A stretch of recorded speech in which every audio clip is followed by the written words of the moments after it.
State head coach Eddie George. His team is coming off a 24-17 win against Norfolk State. This week they host Lincoln. Coach, some thoughts on your team, then we'll get to some questions.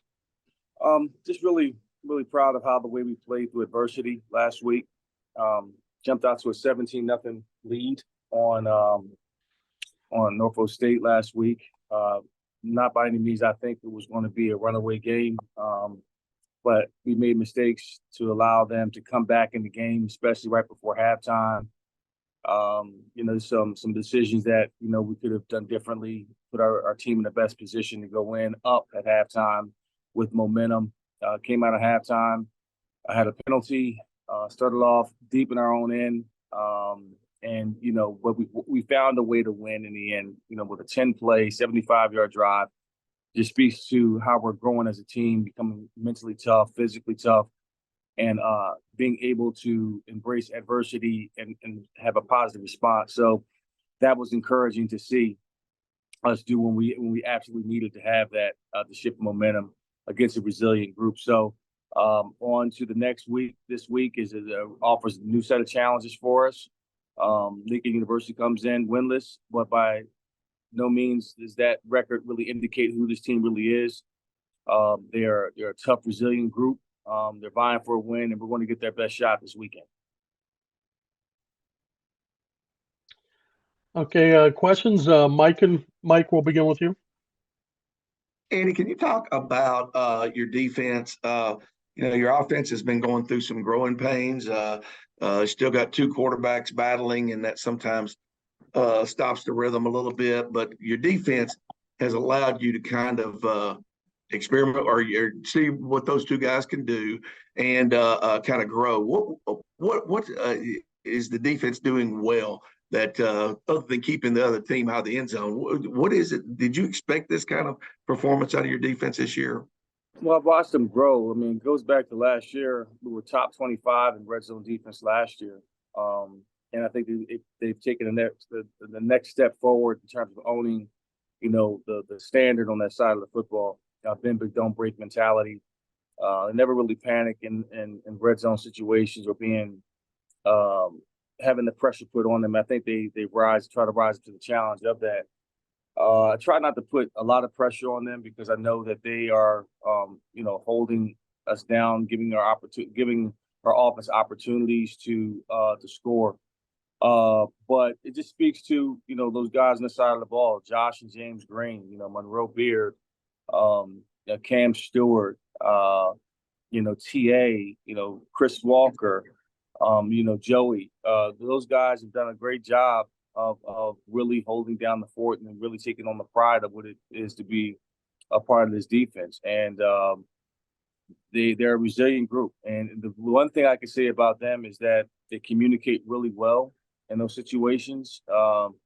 They take pride in studying what the offense is going to do.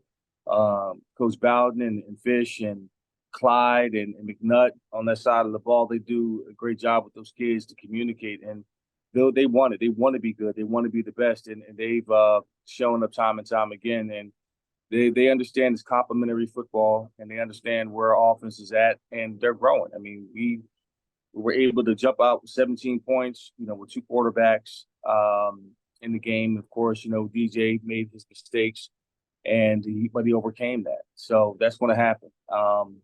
Again, I would love to have one guy that can do it all, but when you have two quarterbacks that are capable of making plays, and each one has a strength that you can bring to the table, we want to do that. So it's working for us.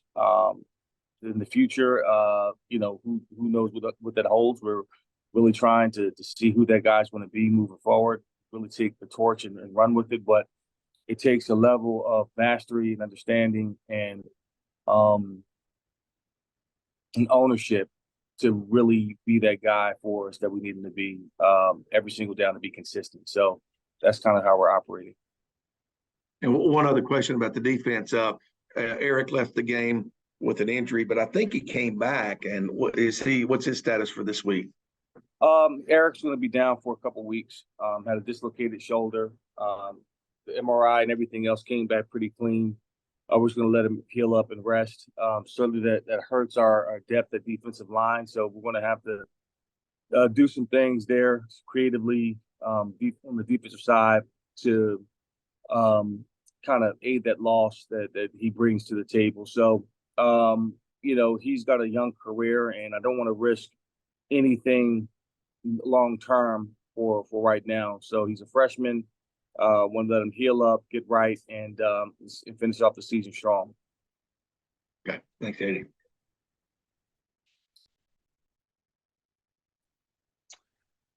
Brendan, questions for Coach George? Yes. Good morning, Coach. How you doing? Good morning, Brandon. How you doing, brother? Pretty good. Pretty good. Good. I gotta say that sweater's looking pretty sharp. I might see where I can pick up one of those myself. Oh, yeah. The weather's turned. I like this. One of my favorite sweatshirts, man. The little pouch and the crew neck is one of my favorite. I love the colorway too. I got to get my son. My wife went to middle, and obviously I went to TSU. So she's been buying him all this MTSU stuff. There's way too much of that polluting our house. I got to go and I got to get his mind back right and get him back on I'll track. see what I can do. I'll see if I can pull one off for you, brother. I got you covered. Definitely appreciate that. But kind of getting into the team is 4-2, and it's been 6 years since 2017. Since the team has been that positive on the side in terms of wins this late in the season. And you've talked since you've been there about building the foundation and things of that nature. Would you say at year 3, seeing as the record of the team is at this point in the season, would you say they've somewhat started to turn that corner into the program that you're hoping to build, or is it still kind of too early to start to make that determination? I think we're approaching that. I'm seeing signs and elements of it in our day-to-day operation, our daily routine, and it's showing up on Saturdays. Showing up in times when we've got to have those moments, and we're showing growth. So yes, we have grown quite a bit from my first year till now. My first game against Grambling, we had 18 or 17 penalties. And now, we're right around 6, 7, 8, still not great, but the discipline is there. And these are things that are correctable. It's not like we're jumping on. It's not pre and post penalties, post snap penalties. That's what's been hurting us with the lack of discipline pre and post snap. It's things that are correctable within the game, holding call here, PI here. And those calls are subjective. So I'm seeing buy-in, holistically, not just on the field, but how we approach every day, from being a student athlete to prioritizing your time. Those things make a difference. All the things that don't require talent, we're starting to get. So yes, I do see elements of the corner turning, of us turning the corner, and it becoming more and more of what I envision. So the wins and losses are a part of it. We still have a lot of ball left, and I told our guys, I said every day that we are out here, every opportunity we have to get better.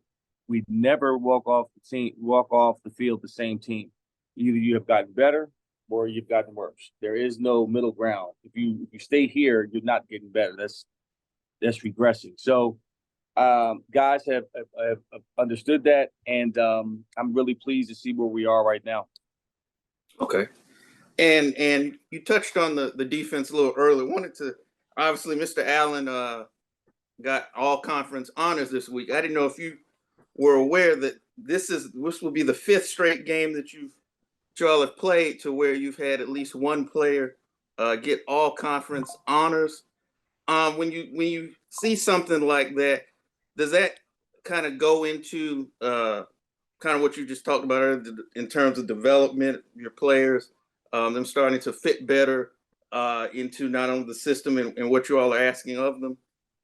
Yes, it is. TA was a transfer from Austin P. He came to us last year. And here's the thing, Brandon. We didn't flip the roster like some new coaches would have done. due to APR and some opportunities. So we had to take some existing guys and develop them the way that we've seen, And again, I'm not here to talk about, what was here prior to me. I'm talking about what I inherited. And we had to upgrade it in other ways. But the guys that have stayed, like Josh and James Green, are an integral part of that defense. They understand that James missed all of last year. You talk about Josh Green. He is the unequivocal leader on that side of the football in the defensive background. And his knowledge, he's truly the quarterback, an extension of the coach on the defense.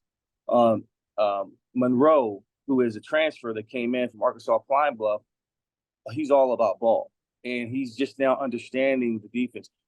Up front, Cam Stewart, Joey McNeely, those guys in the middle eat up so much space that allows our linebackers to play free and to play with discipline and to play with bad intentions, and of course with depth with Eric and on the outside. So it truly is a team where on our defense where you can pick one guy. It could be James Green one week, it could be Josh the next week, it could be Jeremiah Joseph another week, it could be TA, it could be Chris Walker, it could be Eric, it could be.